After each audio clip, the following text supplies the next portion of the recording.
ਬਿਸਮਿਲ੍ਲਾਹਿਰਰਹਿਮਾनिर्रहीम अस्सलाम वालेकुम। ਅੱਜ ਅਸੀਂ ਆਪਣੇ ਫਾਰਮ ਤੇ ਕਰਨ ਲੱਗੇ ਹਾਂ ਛੋਟੇ ਬੱਚਿਆਂ ਦੀ ਨਾ ਡਵਰਮਿੰਗ ਪਹਿਲੀ ਕਰਨ ਲੱਗੇ ਹਾਂ ਉਹਨਾਂ ਦੀ। ਤੇ ਪਹਿਲੀ ਡਵਰਮਿੰਗ ਕਿਹੜੀ ਚੀਜ਼ ਨਾਲ ਕਰਨ ਲੱਗੇ ਹਾਂ? ਐਲਬੈਂਡਾਜ਼ੋਲ ਸਾਸ਼ੇ ਇਹਦੇ ਨਾਲ ਕਰਨ ਲੱਗੇ ਹਾਂ। ਤੇ ਆ ਤੁਹਾਨੂੰ ਬੱਚੇ ਦਿਖਾ ਦਿੰਦੇ ਆ, ਇਹ ਬੱਚੇ ਆ ਜਿਨ੍ਹਾਂ ਦੀ ਡਵਰਮਿੰਗ ਕਰਨ ਲੱਗੇ ਹਾਂ। ਤੇ ਪਹਿਲੀ ਡਵਰਮਿੰਗ ਆ ਇਹਨਾਂ ਦੀ ਕਰਨੀ, ਤੇ ਉਹਦੇ ਲਈ ਅਸੀਂ ਐਲਬੈਂਡਾਜ਼ੋਲ ਦਾ ਇਸਤੇਮਾਲ ਕਰਨ ਲੱਗੇ ਹਾਂ। ਇੱਕ ਸਾਸ਼ਾ ਜਿਹੜਾ ਨਾ ਤਕਰੀਬਨ 40 ਕਿਲੋ ਵਜ਼ਨ ਵਾਸਤੇ ਜ਼ਰੂਰੀ ਆ, ਮਤਲਬ ਉਹਦੇ ਵਾਸਤੇ ਰਿਕਮੈਂਡ ਵਾ 5 ਗ੍ਰਾਮ ਦਾ ਸਾਸ਼ਾ ਵਾ। ਤੇ ਇਹ ਸਾਡੇ ਕੋਲ ਜਿੰਨੇ ਵੀ ਬੱਚੇ ਆ ਨਾ, ਅਗਰ ਆ ਕੈਮਰਾਮੈਨ ਤੁਹਾਨੂੰ ਦਿਖਾ ਸਕੇ, ਆਹ ਬੱਚੇ ਜਿੰਨੇ ਵੀ ਇਹਨਾਂ ਦਾ ਤਕਰੀਬਨ ਵਜ਼ਨ ਜਿਹੜਾ ਨਾ ਇਹ ਤਕਰੀਬਨ 15 ਕਿਲੋ ਹੋਣਾ ਵਾ। ਇਹ 15 ਕਿਲੋ ਨਾਲ ਪਲੱਸ ਹੀ ਹੋਣਾ। ਤੇ ਲੇਕਿਨ ਇਹਨਾਂ ਨੂੰ ਅਸੀਂ ਜਿਹੜਾ ਨਾ ਇੱਕ ਜਾਨਵਰ ਨੂੰ ਸੋਰੀ ਮਤਲਬ ਇੱਕ ਸਾਸ਼ਾ ਜਿਹੜਾ ਨਾ 2 ਤੋਂ 3 ਜਾਨਵਰਾਂ ਨੂੰ ਦਿੱਤਾ ਜਾਊਗਾ। ਆਹ ਅਸੀਂ ਅੱਜ ਇਸਤੇਮਾਲ ਕਰਵਾਉਣ ਲੱਗੇ। ਦਾ ਤਰੀਕਾ ਘਰ ਆ ਵਾ ਕਿ ਇਹਨੂੰ ਇਹ ਚਮਚ ਆ ਸਾਡੇ ਕੋਲ, ਚਮਚ ਦੇ ਨਾਲ ਖੋਲ ਕੇ ਨਾ ਇਹ ਸਾਸ਼ਾ ਖੋਲ ਕੇ ਤੇ ਇਹ ਚਮਚ ਦੇ ਵਿੱਚ ਪਾ ਕੇ ਨਾ ਜਾਨਵਰ ਨੂੰ ਬੱਚੇ ਨੂੰ ਖਿਲਾ ਦਿੱਤਾ ਜਾਏਗਾ।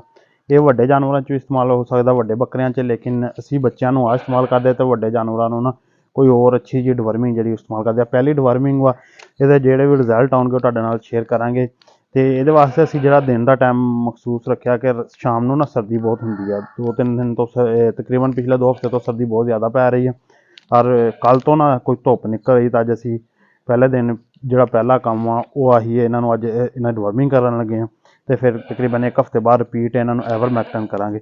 ਆ ਬੱਚੇ ਜਿੰਨੇ ਵੀ ਆ ਨਾ, ਇਹਨਾਂ ਵਿੱਚ ਬੱਚੇ ਜਿੰਨੇ ਕੋਈ 2 ਮਾਹ ਦੇ ਆ ਤੇ ਕੁਝ ਛੋਟੇ ਬੱਚੇ ਆ ਜਿਹੜੇ ਆ ਤੁਸੀਂ ਪਿੱਛੇ ਦੇਖ ਸਕਦੇ ਆ, ਹਜੇ 1 ਮਹੀਨੇ ਤੋਂ ਵੀ ਛੋਟੇ ਆ। ਆ ਵਿੱਚ ਦੇਖ ਸਕਦੇ ਟੈਡੀ ਬੱਚੇ ਆ ਛੋਟੇ ਆ। ਤੇ ਇਹਨਾਂ ਨੂੰ ਤਕਰੀਬਨ 4 ਜਾਨਵਰਾਂ ਨੂੰ, ਆ ਜਿੰਨੇ ਵੀ ਛੋਟੇ ਆ ਨਾ, ਇਹਨਾਂ 4 ਨੂੰ ਇੱਕ ਸਾਸ਼ਾ ਦਿੱਤਾ ਜਾਏਗਾ। ਤੇ ਆ ਵੱਡੇ ਬੱਚੇ ਜਿਸ ਤਰ੍ਹਾਂ ਆ ਬੱਚਾ ਵਾ, ਇਹਨੂੰ ਤਕਰੀਬਨ ਅੱਧਾ ਸਾਸ਼ਾ ਦਿੱਤਾ ਜਾਏਗਾ। 20 ਕਿਲੋ ਦੇ ਰਾਉਂਡ ਬਾਉਂਡ ਆ।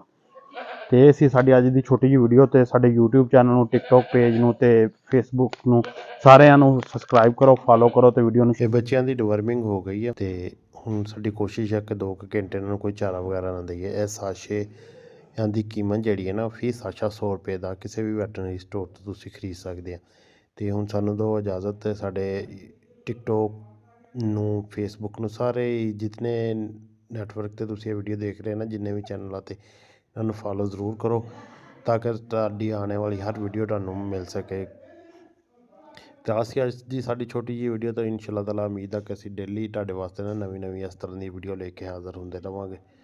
ਤੇ ਸਪੋਰਟ ਦੀ ਜ਼ਰੂਰਤ ਆ, ਵੀਡੀਓ ਨੂੰ ਸ਼ੇਅਰ ਕਰਿਆ ਕਰੋ ਜਿੰਨੀ ਵੀ ਕਰ ਸਕਦੇ ਆ, ਤਾਂ ਲਾਈਕ ਜ਼ਰੂਰ ਕਰਿਆ ਕਰੋ, ਨੀਚੇ ਕਮੈਂਟ ਵੀ ਕਰਿਆ ਕਰੋ ਅਗਰ ਕੋਈ ਮਾਲੂਮਾਤ